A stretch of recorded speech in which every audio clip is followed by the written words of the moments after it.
7월 9일 수요일 요한계시록 5장 1절에서 14절 말씀입니다. 사도 요한은 밤모섬에서 하늘의 문이 열리는 영적 환상을 경험합니다. 그 환상 가운데 그는 하나님의 보좌를 중심으로 펼쳐지는 거룩한 장면을 목격합니다. 그리고 하나님 보좌에 앉으신 이의 오른손에 책이 들려있는 것을 봅니다. 그 책은 7인으로 봉인되어 있고 이는 단순한 두루마리가 아닌 하나님의 구속사의 심판, 회복과 새 창조의 비밀이 담긴 결정적인 문서입니다.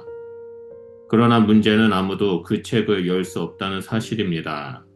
하늘에서도 땅에서도 땅 아래에도 그 책을 펼치거나 그 내용을 볼 수 있는 자가 없었습니다. 요한은 그 사실 앞에서 큰 소리로 울기 시작합니다. 이는 단지 궁금증이 해소되지 않아서가 아니라 하나님의 뜻이 실현되지 못할까 두려워한 눈물이었고 구원이 완성되지 못할 것 같은 절망에서 비롯된 통곡이었습니다. 이 눈물은 어쩌면 오늘 우리가 세상의 고통과 제약, 무너진 정의, 멈춘 듯한 하나님의 역사 앞에서 흘리는 눈물과도 같습니다. 그러나 이 눈물의 장면에서 이야기는 멈추지 않습니다. 한 장로가 다가와 울지 말라라고 말합니다. 이 장면에서 복음의 빛이 터져 나옵니다. 세상의 희망은 인간의 손이 아니라 하나님께로부터 오는 것입니다. 그리고 그 희망은 예상치 못한 모습으로 등장합니다. 바로 죽임을 당한 어린 양 예수 그리스도입니다. 이제 본문은 이 어린 양을 중심으로 인류의 절망이 어떻게 역전되고 우주의 예배가 어떻게 회복되는지를 보여줍니다. 먼저 첫 번째로 1절에서 4절을 보면 봉인된 책과 인류의 무력함을 볼 수 있습니다. 하나님의 오른손에 들린 책은 하나님의 완전한 뜻과 구속의 계획을 담은 두루마리입니다. 이는 단순한 문서가 아니라 창조와 종말, 심판과 회복을 어우르는 하나님의 주권적 역사의 설계도입니다. 그러나 이 책은 7인으로 철저히 봉인되어 있습니다. 인간의 지혜나 능력, 도덕이나 가학, 정치나 종교 그 무엇으로도 결코 열 수 없는 책입니다. 아무도 펼 수 없고 아무도 볼 수 없다는 이 선언은 곧 인류 전체의 한계와 무력함을 선언하는 장면입니다. 세상의 역사는 혼란스럽고 정의는 침묵하며 하나님의 계획은 멈춘 것처럼 보입니다. 하나님은 여전히 살아계시지만 그 뜻은 숨겨진 채 이해할 수 없는 침묵 속에 놓여 있습니다. 요한은 그 현실 앞에서 통곡합니다. 그의 눈물은 단순한 감정이 아니라 모든 시대를 간통하는 신자들의 탄식이자 구원이 멀어진 듯한 현실에 대한 애통입니다. 본문은 절망을 강조하기 위한 연출이 아니라 인간의 역사 속에 하나님의 주권적 개입 없이는 회복도, 구속도, 구원도 이룰 수 없다는 깊은 인식에서 비롯된 통찰입니다.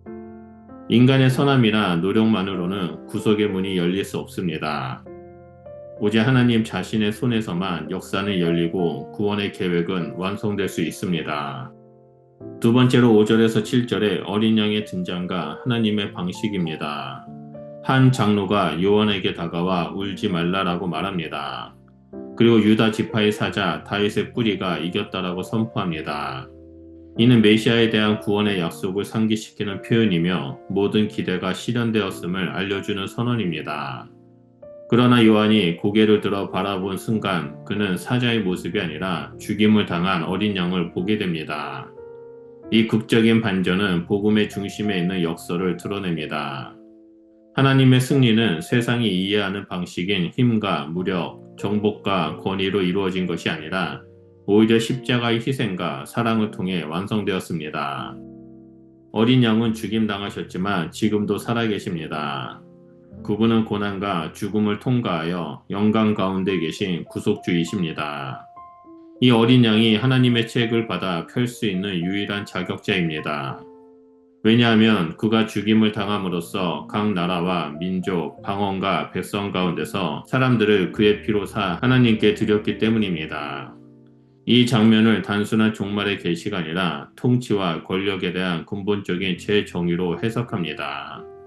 세상의 권력은 지배와 강제, 자기 보호에 기초하지만 하나님의 권위는 희생과 섬김, 자기를 내어주는 사랑에 기반합니다. 어린 양은 약해 보이지만 가장 강하신 분이며 그는 죽음을 통해 승리를 이루신 하나님의 방식 그 자체입니다. 세 번째로 8절에서 14절을 보면 회복된 질서와 우주의 예배를 볼 수 있습니다. 어린 양이 책을 취하시자 하늘의 반응이 터져 나옵니다. 네 생물과 24 장로들이 어린 양 앞에 엎드립니다. 그들은 각각 수금과 금대접을 가지고 있었는데 이 대접에는 성도들의 기도를 담은 향이 가득합니다. 기도는 단지 땅에서의 행위가 아니라 하늘 보좌 앞에 상달되어 예배와 함께 올려지는 영광의 향입니다. 그들은 주께서 책을 가지시고 그 인봉을 떼기에 합당하시도다라고 새로운 노래를 부릅니다. 이 합당함은 그의 희생에 기초합니다. 어린 양이 죽임을 당하심으로 모든 족속과 방언과 백성과 나라 가운데서 사람들을 구속하시고 하나님 앞에 제사장으로 세우셨기 때문입니다. 그러므로 예배는 하나님의 구속사역에 대한 거룩한 응답이며 하나님의 아들이신 예수 그리스도께 드려지는 전 존재적 반응입니다. 이어 수많은 천사들, 천천만만의 무리가 큰 음성으로 죽임을 당하신 어린 양은 능력과 부와 지혜와 힘과 존귀와 영광과 찬송을 받으시기에 합당하시도다라고 외칩니다. 이는 단지 찬양의 가사가 아니라 하나님의 어린 양께서 행하신 일에 대한 전 우주의 인정과 고백입니다. 예수님의 희생과 승리는 천상의 존재들 뿐 아니라 우주의 모든 피조물들이 함께 찬양하는 중심입니다. 마침내 이 예배는 하늘, 땅 아래, 바다의 모든 피조물로 확장됩니다. 피조 세계 전체가 창조주이시자 구속주 되시는 하나님을 향해 경배합니다.